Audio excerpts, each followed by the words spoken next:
Abah akan ngajarin kalian cara mengambil keputusan ya, dengan metode namanya itu urutan kepentingan. Urutan apa? Kepentingan atau prioritas. Banyak manusia tuh setelah dewasa atau sengsara gara-gara tidak dilatih mengambil keputusan sesuai dengan urutan kepentingan.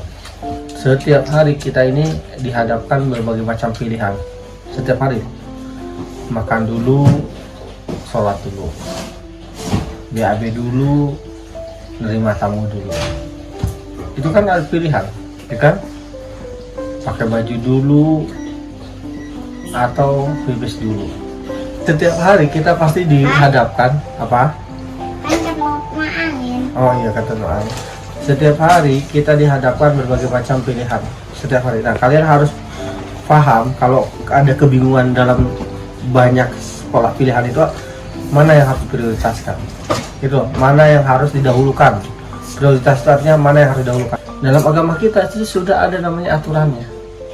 Ada landasannya, gitu loh.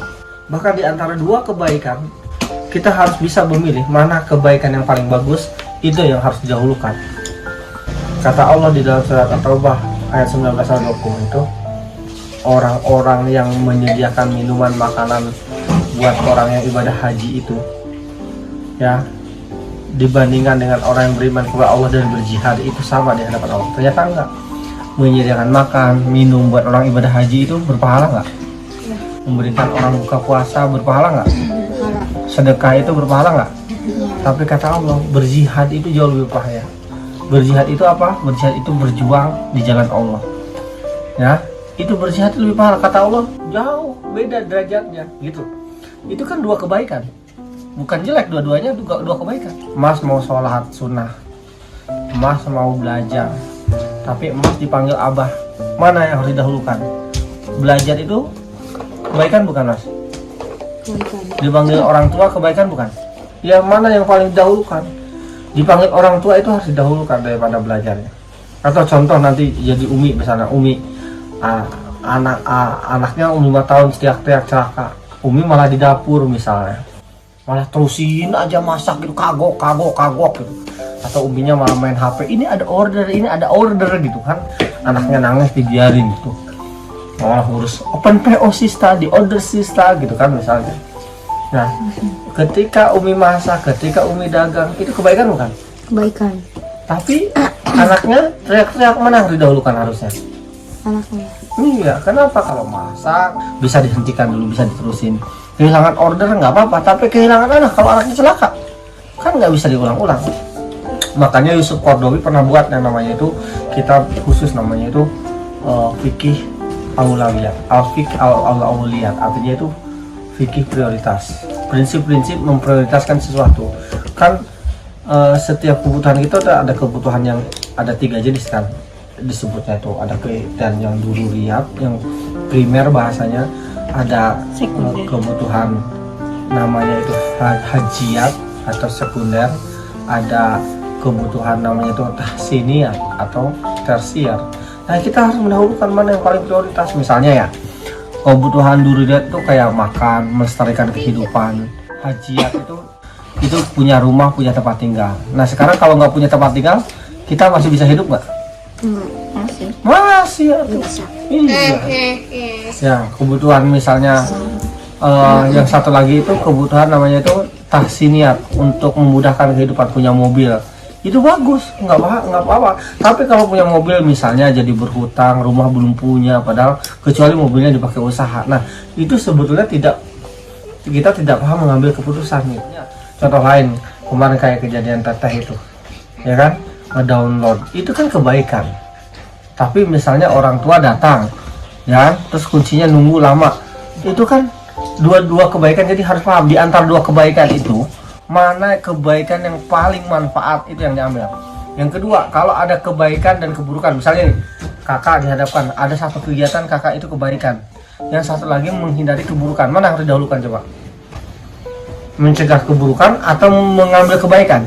Ternyata dalam agama kita sudah ada itunya, ada prinsipnya. Ternyata mencegah keburukan itu itu harus diprioritaskan daripada mengambil kebaikan. Contohnya gitu ya, contohnya adiknya mau ketabrak mobil, itu kan mencegah keburukan. Kakak lagi belajar online misalnya kan gitu, belajar itu kebaikan, baca buku kebaikan, tapi yang harus didahulukan bukan mengambil kebaikan tapi mencegah keburukan, mencegah kejadian yang tidak diinginkan, itu harus diprioritaskan gitu ya. Jadi kalian harus paham ya, antara misalnya antara yang wajib dan sunnah, itu mana yang didahulukan, yang wajib apa yang sunnah? Yang wajib. Sholat sunnah itu wajib nggak? Enggak. Sholat rawatib itu wajib nggak? Enggak. Ya terus misalnya Umi bilang gini, Mas tolong bikinin Umi burger. Ya, perintah nonton orang tua itu wajib nggak? Wajib. Tapi padahal Mas Sapi nggak bisa bikin burger, gimana dong? Kan Mas Sapi bisa bilang dulu sama Umi, Mas Sapi belum bisa bikin burger gitu. Ya. Bisa. Sholatnya sebetulnya harusnya ditunda gitu, karena sholat sunnah gitu. Ya ini contoh doang, misalnya nggak bisa. Nah, Mas Sapi masalah makanan mah pasti bisa kan gitu. Ya. Kakak yang bisa, Mas. Ya itu harus paham itu di antara keputusan makin gede itu, tahu nggak, makin beban kita itu bertambah, makin sibuk hidup kita. Ya contoh. Ya contoh teteh misalnya, teteh ikut organisasi ekstra kampus, itu bagus nggak? Bagus untuk nambah keterampilan, punya pertemanan, punya wawasan, itu bagus banget itu ikut berbagai macam organisasi. Tetapi misalnya di semester awal kuliah banyak sibuk dan seterusnya, bisa terbengkalai nggak? Apalagi ada ospek gitu. Seharusnya mana yang harus didahulukan? Ya, yang wajib dulu ini yang dahulukan. Jangan ikut organisasi dulu. Nanti ikut organisasinya, nggak usah ikut yang namanya apalagi tuh. Bin apalagi? Bin Abi Tholib, bin Bas, bin Rohis gitu. Nggak usah ikut dulu. Ya, gitu ya. Birohmah gitu kan, naon karena itu. Ya, jadi seharusnya tidak diambil dulu. Itu kalian harus paham. Ya, gitu. Mana yang harus didahulukan? Misalnya Mas Sapir misalnya pengen beli sepeda atau mau kursus bahasa Arab ya gitu, mana yang harus didahulukan? Dua-duanya manfaat nggak? Sepeda bisa sehat bersepeda, tapi Mas Sapir bisa nggak sehat tanpa harus punya sepeda? Bisa. Jadi harusnya kalau punya uang misalnya ngambil kursus bahasa Arab dulu, bahasa Inggris, atau yang berkaitan dengan ilmu, atau beli sepeda. Berkaitan dengan ilmu. Sepeda karena kesehatan. Ini kan gitu. Enggak? Sepeda karena kita nggak punya sepeda. Ya tapi kan bisa kan sehat tanpa harus sepeda, bisa nggak? Nanti nanti misalnya jadi Allah takdirkan nanti kuliah jauh dari abah umi, itu harus paham itu mana yang harus prioritas. Menyelesaikan paspor dulu misalnya ya kan, atau menyelesaikan KTP dulu. Kira-kira mana yang harus dipaham? Paspor. Ya KTP lah, nggak bisa punya paspor tanpa KTP. Itu ada banyak kesulitan hidup kita itu sebenarnya bukan karena kesalahan orang lain, tetapi karena kita sendiri. Itu ya, karena apa? Karena kita sendiri tuh pintar. Karena kita sendiri. Kalian mau berangkat ke luar negeri misalnya ya. Terus mau berangkat ke luar negeri. Kalau berangkat ke luar negeri misalnya dari Bandung ke Jakarta itu kan macet misalnya. Pesawat jam 9 gitu kan. Nah, berarti harus bangun jam berapa? Jam 3, jam 8. Tapi kemudian misalnya kakak mengatakan, aduh ini belum ke Natasha, aduh ini belum merawat. Akhirnya malam sampai 4 jam gitu merawat badan. Bisa kesiangan nggak? Iya, merawat badan memang enak, bagus, kebaikan. Tapi misalnya gara-gara merawat badan misalnya, lebih baik badannya tidak terawat dan bau tapi bisa berangkat, atau badannya terawat tapi akhirnya jadi telat. Pilih mana?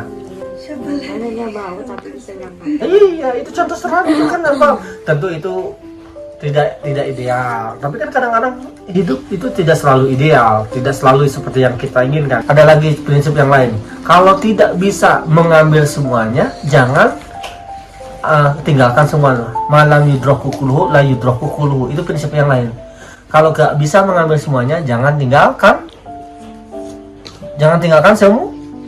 semuanya. Contoh misalnya Mas Sapir mau lihat,